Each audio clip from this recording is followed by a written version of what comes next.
Hi hello ಎಲ್ರಿಗೂ ನಮಸ್ಕಾರ. Welcome back to Sandhya Shetty's kitchen. ಇವತ್ತಿನ ವಿಡಿಯೋದಲ್ಲಿ ಮನೆಯಲ್ಲಿ ಯಾವುದೇ ತರಕಾರಿಗಳಿಲ್ಲದೆ ಇರುವಾಗ ಕೇವಲ ಟೊಮ್ಯಾಟೊ ಮತ್ತು ಈರುಳ್ಳಿನ ಬಳಸಿಬಿಟ್ಟು ಕ್ವಿಕ್ಕಾಗಿ ರೆಡಿ ಮಾಡ್ಕೊಳ್ಬೋದಾದಂಥ ಒಂದು ಸಾಂಬಾರ್ ರೆಸಿಪಿನ ಶೇರ್ ಮಾಡ್ತಾ ಇದ್ದೀನಿ. ತುಂಬಾ ರುಚಿಯಾಗಿರುತ್ತೆ ಇದು. ಅನ್ನಕ್ಕೆ, ಇಡ್ಲಿಗೆ, ದೋಸೆಗೆ ಎಲ್ಲದಕ್ಕೂ ಕೂಡ ಚೆನ್ನಾಗಿರುತ್ತೆ. ಬನ್ನಿ ಹಾಗಿದ್ರೆ ಯಾವ ರೀತಿ ಮಾಡೋದಂತ ನೋಡೋಣ. ಮೊದಲಿಗೆ ಮಸಾಲೆನ ಹುರ್ಕೊಳ್ಬೇಕು. ಒಂದು ಬಾಣಲಿನ ಕಾಯಿಸಿ ಅದಕ್ಕೆ 1 ಟೇಬಲ್ ಸ್ಪೂನ್ ಆಗುವಷ್ಟು ತೆಂಗಿನ ಎಣ್ಣೆನ ಹಾಕೊಳ್ಳಿ, ಕೋಕೋನಟ್ ಆಯಿಲನ್ನು. ಎಣ್ಣೆ ಚೆನ್ನಾಗಿ ಕಾದ ನಂತರ ಅದಕ್ಕೆ 4 ಬ್ಯಾಡಗಿ ಮೆಣಸಿನ್ಕಾಯಿನ ಸೇರಿಸಿ ಮೀಡಿಯಂ ಫ್ಲೇಮಲ್ಲಿ ಒಂದು 2 ನಿಮಿಷದವರೆಗೂ ಫ್ರೈ ಮಾಡ್ಕೊಳ್ಬೇಕು. ಸೊ ಮೆಣಸಿನ್ಕಾಯಿನ ಒಂದು 2 ನಿಮಿಷ ಫ್ರೈ ಮಾಡ್ಕೊಂಡ ನಂತರ ಅದೇ ಪಾತ್ರೆಗೆ 1 ಚಮಚ ಆಗುವಷ್ಟು ಧನಿಯಾ ಕಾಳನ್ನು ಹಾಕೊಳ್ಳಿ. ಹಾಗೆಯೇ 1/4 ಚಮಚ ಆಗುವಷ್ಟು ಜೀರಿಗೆನ ಹಾಕೊಳ್ಳಿ. ಹಾಗೆಯೇ ಒಂದು ಸ್ವಲ್ಪ ಕರಿಬೇವಿನ ಎಲೆಗಳನ್ನು ಸೇರಿಸಿ ಮತ್ತೆ ಎಲ್ಲ ಐಟಮ್ಸನ್ನು ಸೇರಿಸ್ಬಿಟ್ಟು 2 ರಿಂದ 3 ನಿಮಿಷದವರೆಗೂ ಮೀಡಿಯಂ ಫ್ಲೇಮಲ್ಲಿ ಹುರ್ಕೊಳ್ಬೇಕು. ಮಸಾಲೆ ಐಟಮ್ಸ್ ಫ್ರೈ ಮಾಡ್ಕೊಂಡ ನಂತರ ಅದನ್ನು ತೆಗೆದುಬಿಟ್ಟು ಅದೇ ಪಾತ್ರೆಗೆ ಮತ್ತೆ 1 ಚಮಚ ತೆಂಗಿನ ಎಣ್ಣೆನ ಹಾಕೊಳ್ಳಿ.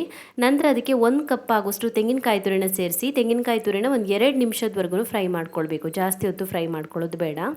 ಹುರ್ಕೊಂಡಿರುವಂಥ ಮಸಾಲೆ ಐಟಮ್ಸು ಮತ್ತು ತೆಂಗಿನಕಾಯಿ ತುರಿ ಎಲ್ಲ ಪೂರ್ತಿಯಾಗಿ ತಣದ ನಂತರ ಅದನ್ನ ಮಿಕ್ಸಿ ಜಾರಿಗೆ ಸೇರಿಸ್ಕೊಳ್ತಾ ಇದ್ದೀನಿ. ರುಬ್ಕೊಳ್ಬೇಕು ಇದನ್ನು. ಇವಾಗ ಇದಕ್ಕೊಂದು 4 ರಿಂದ 5 ಎಸ್ಲು ಆಗುವಷ್ಟು ಬೆಳ್ಳುಳ್ಳಿನ ಸೇರಿಸ್ಕೊಳ್ಬೇಕು. ಹಾಗೆಯೇ 1/4 ಚಮಚ ಆಗುವಷ್ಟು ಅರಿಶಿನ ಪುಡಿನ ಸೇರಿಸ್ಕೊಳ್ಬೇಕು. ಅದಕ್ಕೆ ತಕ್ಕಂತೆ ನೀರನ್ನು ಸೇರಿಸಿ ಮಸಾಲೆನ ನೈಸಾಗಿ ರುಬ್ಕೊಳ್ಳಿ. ಮಸಾಲೆ ರುಬ್ಬಿ ಆಗಿದೆ. ಇವಾಗ ಒಂದು ಬಾಣಲಿನ ಕಾಯಿಸಿ ಅದಕ್ಕೆ 4 ರಿಂದ 5 ಟೇಬಲ್ ಸ್ಪೂನ್ ಆಗುವಷ್ಟು ಕೋಕೋನಟ್ ಆಯಿಲನ್ನು ಸೇರಿಸ್ಕೊಳ್ಬೇಕು, ತೆಂಗಿನ ಎಣ್ಣೆನ. ನಂತರ ಅದಕ್ಕೆ ಒಂದು ಸ್ವಲ್ಪ ಕರಿಬೇವಿನ ಎಲೆ ಮತ್ತು ಅರ್ಧ ಚಮಚ ಆಗುವಷ್ಟು ಸಾಸಿವೆನ ಸೇರಿಸ್ಕೊಳ್ಬೇಕು. ಸಾಸಿವೆ ಸಿಡಿಯೋದಕ್ಕೆ ಸ್ಟಾರ್ಟ್ ಮಾಡಿದ ನಂತರ ಒಂದು 2 ರಿಂದ 3 ಚಿಟಿಕೆ ಆಗುವಷ್ಟು ಇಂಗನ್ನು ಹಾಕೊಳ್ಳಿ. ಹಾಗೆಯೇ 7 ರಿಂದ 8 ಬೆಳ್ಳುಳ್ಳಿನ ಜಜ್ಜಿಬಿಟ್ಟು ಹಾಕೊಳ್ಳಿ. ಚೆನ್ನಾಗಿ ಕೊಡುತ್ತೆ ಇದು ಫ್ಲೇವರ್, ಬೆಳ್ಳುಳ್ಳಿ ಜಜ್ಜಿ ಹಾಕೊಳ್ಳೋದ್ರಿಂದ. ಸ್ವಲ್ಪ ಹೊತ್ತು ಫ್ರೈ ಮಾಡಿಕೊಂಡು ಇದಕ್ಕೆ ಇವಾಗ 2 ಚೆನ್ನಾಗಿ ಹೆಚ್ಚಿರುವಂಥ ಈರುಳ್ಳಿನ ಸೇರಿಸಿ ಈರುಳ್ಳಿ ಬಾಡೋವರೆಗೂ ಫ್ರೈ ಮಾಡ್ಕೊಳ್ಬೇಕು. 1 ನಿಮಿಷ ಫ್ರೈ ಮಾಡ್ಕೊಳ್ಳಿ, ಸಾಕಾಗುತ್ತೆ. ನಂತರ ಇದಕ್ಕೆ 4 ಟೊಮ್ಯಾಟೊಗಳನ್ನು ಕಟ್ ಮಾಡಿ ಹಾಕೊಳ್ತಾ ಇದ್ದೀನಿ. ಟೊಮ್ಯಾಟೊನ ದೊಡ್ಡದಾಗಿ ಕಟ್ ಮಾಡ್ಕೊಳ್ಳಿ, ಚೆನ್ನಾಗಿರುತ್ತೆ. ಸ್ವಲ್ಪ ಹೊತ್ತು ಫ್ರೈ ಮಾಡ್ಕೊಳ್ಳೋಣ. ಟೊಮ್ಯಾಟೊ ಸೇರಿಸ್ಬಿಟ್ಟು 1 ನಿಮಿಷಗಳ ಕಾಲ ಚೆನ್ನಾಗಿ ಫ್ರೈ ಮಾಡ್ಕೊಳ್ಳೋಣ.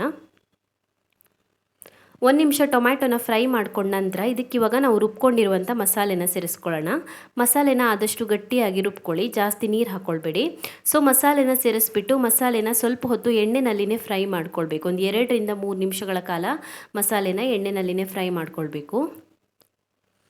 2 ರಿಂದ 3 ನಿಮಿಷದವರೆಗೂ ಮಸಾಲೆನ ಫ್ರೈ ಮಾಡ್ಕೊಂಡ ನಂತರ ಇದಕ್ಕೆ ಇವಾಗ ನೀರನ್ನು ಸೇರಿಸ್ಕೊಳ್ಳೋಣ. ಜಾಸ್ತಿ ತೆಳು ಮಾಡ್ಕೊಳ್ಬೇಡಿ. ಒಂದು 2 ಲೋಟ ಆಗುವಷ್ಟು ನೀರನ್ನು ಸೇರಿಸ್ಕೊಳ್ಬೋದು, ಅದಕ್ಕಿಂತ ಜಾಸ್ತಿ ಬೇಡ. ಹಾಗೆಯೇ ರುಚಿಗೆ ತಕ್ಕಷ್ಟು ಉಪ್ಪನ್ನು ಸೇರಿಸ್ಕೊಳ್ಬೇಕು. ಫಸ್ಟಿಗೆ ಎಲ್ಲೂ ನಾನು ಉಪ್ಪು ಹಾಕ್ಕೊಂಡಿಲ್ಲ, ಇವಾಗಲೇ ಹಾಕ್ಕೊಳ್ತಾ ಇರೋದು. ಉಪ್ಪನ್ನು ಸೇರಿಸಿ ಚೆನ್ನಾಗಿ ಮಿಕ್ಸ್ ಮಾಡಿ ಮುಚ್ಚಿ 10 ನಿಮಿಷಗಳ ಕಾಲ ಚೆನ್ನಾಗಿ ಕುದಿಸ್ಕೊಳ್ಬೇಕಾಗತ್ತೆ. 10 ನಿಮಿಷ ಕುದಿಸ್ಕೊಂಡ್ರೆ ಯಾವುದೇ ರೀತಿ ತರಕಾರಿ ಹಾಕ್ದೇನೆ ಕೇವಲ ಟೊಮ್ಯಾಟೊ ಮತ್ತು ಈರುಳ್ಳಿ ಬಳಸಿ ಮಾಡ್ಕೊಂಡಿರುವಂಥ ತುಂಬಾ ಟೇಸ್ಟಿಯಾಗಿರುವಂಥ ಸಾಂಬಾರ್ ರೆಡಿ ಆಗುತ್ತೆ. ಅನ್ನಕ್ಕೆ, ಇಡ್ಲಿಗೆ, ದೋಸೆಗೆ ಎಲ್ಲದಕ್ಕೂ ಕೂಡ ಚೆನ್ನಾಗಿರುತ್ತೆ. ನೀವು ಕೂಡ ಟ್ರೈ ಮಾಡಿ, ಕ್ವಿಕ್ಕಾಗಿ ರೆಡಿ ಮಾಡ್ಕೊಳ್ಬೋದು ಇದನ್ನು. ಸೊ ನಿಮಗೆ ಈ ರೆಸಿಪಿ ಇಷ್ಟ ಆಗಿದ್ದರೆ ವಿಡಿಯೋಗೊಂದು ಲೈಕ್ ಕೊಡಿ. ಹಾಗೆಯೇ ಕಮೆಂಟಲ್ಲಿ ತಿಳಿಸಿ ಹೇಗಿದೆ ಅಂತ. ಇನ್ನೂ ಹೆಚ್ಚಿನ ವಿಡಿಯೋಗಳಿಗೆ ನನ್ನ ಯೂಟ್ಯೂಬ್ ಚಾನಲನ್ನು ಸಬ್ಸ್ಕ್ರೈಬ್ ಮಾಡ್ಕೊಳ್ಳಿ. ಹಾಗೆಯೇ ನನ್ನನ್ನು ಫಾಲೋ ಮಾಡೋದನ್ನು ಮರಿಬೇಡಿ.